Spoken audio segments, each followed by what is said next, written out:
Yeah, so I guess I'm a concert promoter is the easiest term to use in terms of what I do in the music business. I run a company called Musicalize. We started out 9 years ago as a platform stroke event for unsigned artists. It was a really, really interesting space 9 years ago in London, especially. I'm from the Midlands originally, and I used to come down to London and go to gigs and live events, and I was just fascinated by the unsigned market. I became familiar via early social media with a lot of artists who were up and coming, who were trying to make a name for themselves in London. And there was a real buzz in London at the time where you could go out 7 nights of the week and there would be some sort of live music event that was packed with, I don't know, anywhere between 5 and 15 artists performing on the same night, you know, literally just trying to play to audiences. And because this was, I guess, pre a lot of the social media that we are so familiar with now, what you would get at a lot of these events is you'd get record label execs, bosses, radio DJs. They would all come down for these events because that's how they wanted to scout talent. And what better way to see if someone's any good by seeing them perform live. So I just fell into this space. Me and my then girlfriend, now wife. Yeah, this was our hobby. You know, this is kind of what we did when we were dating. And one of the things that used to frustrate us the most was in the unsigned market, the lack of production value with the shows, because there wasn't much budget, and you know, people were performing for free, and tickets weren't very expensive if they were being charged at all. Things were quite lax. So it wasn't uncommon to go out to a live night that was, say, 7 till 11, and you walk in at 8 and the band is still sound checking. So we were a bit like, how hard can it be to put on an event? And we were like, we're just going to do it. So we kind of came up with this concept, which was Musicalize, which was live music and socializing. They were the two elements. That's how the name came about. And the idea was that our nights would run 7 till 11. First hour would all be about networking, so we'd encourage artists to get down early. You know, we were telling people, bring your CDs, your USB sticks, you know, give them to a radio DJ that might, you know, be able to help you get on radio, and just build those connections. And then between 8 and 11, it was just jam-packed, you know, a number of artists back to back. We'd have a host, we'd have a DJ, just an experience is what we tried to create. And yeah, the first event that we ever held, April 2011, we had Get's headline with a full live band. So from the word go, grime was something that we were, you know, very much a part of. But it was interesting, that lineup that night was, as I say, Get's headlined it, but we had an R&B singer, or we had a few R&B singers. We had an acoustic singer from Leeds that I'd found on YouTube that opened the show. It was a real I think we had a beatboxer as well. It was a real mishmash of, you know, talent. And I think back then, I just got the sense that people didn't mind so much going out and just seeing these different genres, you know, on the same night. People were just, you know, happy to stand around and listen. And after we did our first event, I just remember people saying, when's the next Musicalize event? And Sophie and I at the time, we were both still in our full-time day jobs. I was living in Birmingham. She was a dance teacher and doing some work for a modeling agency and all this stuff. And it was just, we hadn't even factored in that people would ever want to see another one of these events. And then it just snowballed from there. You know, we had a really successful first year. We tried to be a bit more specific with the genres that we were doing. So if we were having grime artists, we would try and make it so that it was a grime lineup. If it was a singer-songwriter show, we'd do that. And then by the end of our first year, I guess our biggest breakthrough was when Ed Sheeran agreed to headline for us. He was one of these artists that we'd met in the early days. You know, I remember seeing Ed perform to 30 people in a basement somewhere. And for him to take our event from previously selling 500 tickets to doing 3,500, that was kind of our real introduction into concert promotion. Amazing. But Ciaran, thanks for joining. You've got like a super relevant background as well. Thanks to Hannah for connecting us. She also dropped me an email. I was like, oh, by the way, he did the cover interview for Stormzy for GQ as well, amongst all of these other amazing things. So yeah, it'd be super cool to get a bit more context on your background, kind of what you're up to day to day as an author and journalist, and then some of the exciting things you've got forthcoming as well. Sure. Cheers for having me. Hi, everyone. So my career is sort of split into two. I'm a youth worker and a writer, and they both sort of borrow from one another. I, over the last 5 years, have done various different jobs that involve youth work and community work. A lot of mentoring, a lot of working with young people at risk of exclusion from school. I've worked in prisons. I've worked in youth clubs. Just doing a lot of sort of groundwork, trying to intervene in young people's lives for the better. And then over that same period, I've been writing journalism that has tried to document life in London for the communities that I'm working in, and I guess try and capture some of the sort of successes that I've had or people around me are having. And also one strain of my writing throughout the whole of that, which I guess is quite relevant to this, is my music writing, and that has focused on drill music and rap and UK rap. But like everything that has been said before me in this chat is all relevant to me because I sort of grew up with grime and hip hop. So that's like, you know, grime is that was my teenage years, completely immersed in it.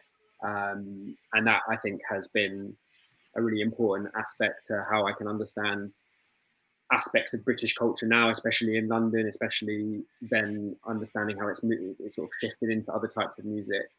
So yeah, that's like a summary of everything I've sort of done so far. And then I've got a book coming out early next year, so probably spring, and that's called Cut Short. And that is, I guess, the sort of culmination of everything I just described, but it tells the story of 3 young men that I've mentored from the ages of 12, 13 and 14 to them becoming 18, 19 and 20. And then sort of what I've learned over that period, and sort of kind of take the temperature of the city, musically, socially, psychologically, technologically, everything. And that's, yeah, very nearly finished now. We're in the last few weeks of editing and stuff. So I've been working on it for a couple of years, and yeah, so that's coming next year. Amazing. Really exciting. I like to think that I'm a really good judge of character. And I'm not just saying this because of where he is now, but the similarities between Stormzy, and I mentioned Ed earlier, I just got the same feeling from both of them initially. That first night meeting Ed, he was just so chilled, down to earth, and I could just tell that there was something special there. And the same with Stormzy. I remember backstage, him being so appreciative and grateful for this opportunity. I didn't know this at the time, but some of the girls that worked on our team actually went to college with him. So there was kind of this mutual interest backstage. So whereas sometimes artists come backstage and just hide out in their dressing rooms, he was in the green room, like the production green room area. He was chatting to our team. You know, I just remember him being super polite to Sophie. And I remember us saying we got him some drinks just as like a rider backstage. And he didn't even know what a rider was, you know, and it was just, I just remember thinking, if this guy is as good as I think he is, like, I really just hope he maintains this sort of foundation. And him and Toby were just great. You know, it was just a really good feeling. And then he came out and he performed. And I just remember the crowd response to him. We did the show at Indigo at the O2. And I just remember the whole of the downstairs just like bouncing up and down. And I just thought, wow, this guy is, you know, if he keeps this going, it's going to be really, really special. The culture, what do you think has been kind of the key ingredient that's made Murky and Storms as a brand so successful to date? Good question. Elements of what Ben just said don't surprise me. Not that when I interviewed him, it was over the phone, so I haven't met him. But obviously just knowing about how he fits into the grime scene specifically, and the timing in which his sort of come up happened, I think, for the context of where grime was and has been. And then more broadly for like British society and music culture, urban culture, wherever it is, like I think the stage in which he was coming up, as opposed to maybe in 2004, 2005, when it was still very grassroots DIY. There was no infrastructure for it then, other than the sort of DIY work of the people, making it on the ground. Whereas in 2014, 2015, when his name started to buzz, I think it's been very obvious since the beginning that he's a big character, and so some of those stories that Ben just told about him like really standing out, I've sensed that when I've interviewed rappers over the last few years. You get it from certain people where it's like, this person is just like, they know how to handle themselves politely, and they also know how to stand out and be vibrant and be. So it doesn't surprise me that he's achieved all of that, and I think that character that level of character doesn't come along that often, and when it does, I think it really stands out both in person and then it bleeds into music and how he's been able to represent himself. And I think the fact that he's obviously not just making music, he's also keeping it very close to his. He has the community close to his heart. The fact that he's funding scholarships to Cambridge, the fact that he's setting up literary establishments, like those are really thoughtful steps to take about representation. And I think that so it's not just music he's making. He's obviously he's creating a legacy, which is great. So.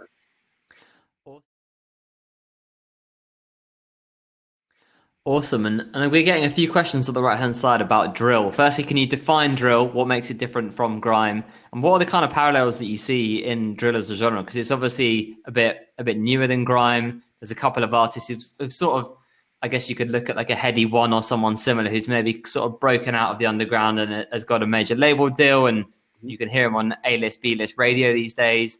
And how do you kind of feel that, what are like the parallels and where are they at in terms of their maturity versus grime?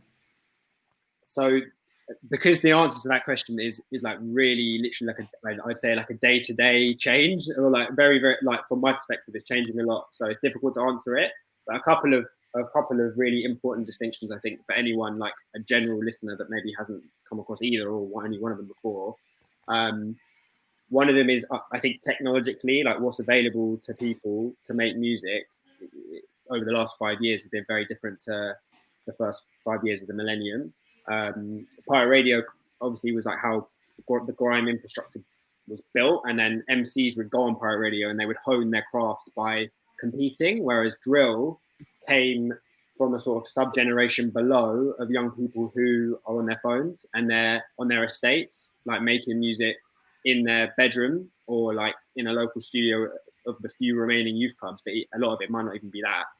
And so a lot of the video quality is much better than it used to be, but it's still it's young people just making it in their home. So the infrastructure of it, the DIY nature of it is completely different. And then I think socially and politically, which is what a lot of my writing's been about, I think drill borrows a lot from grime in terms of what it's trying to communicate. It's just 15 years on of young, poor, predominantly black communities expressing a reality that has only been reinforced even further by certain political and social conditions.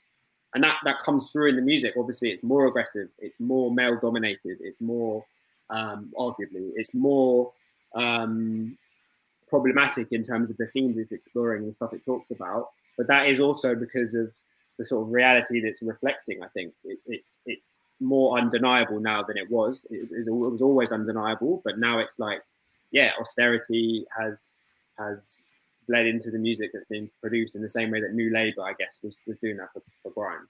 So those are just some like social things. And then sonically, if you're listening to it, like it's really, it's a bit of it's still in transition phase, but drill has sped up to be grime's tempo now. So it's very different beats, instrumentals, but it's sped up to sound like grime. Having started as a very lethargic sort of trappy sound that was borrowed from Chicago. So it does sound different. It's got different flows. It's a whole different aesthetic and the way it sounds. But I sort of see. I've described grime as drill's wise old uncle in my writing before. And I feel like that holds on some level because it's like helped influence it and nurture it, but it's still a bit distant. So yeah, those are some differences and similarities.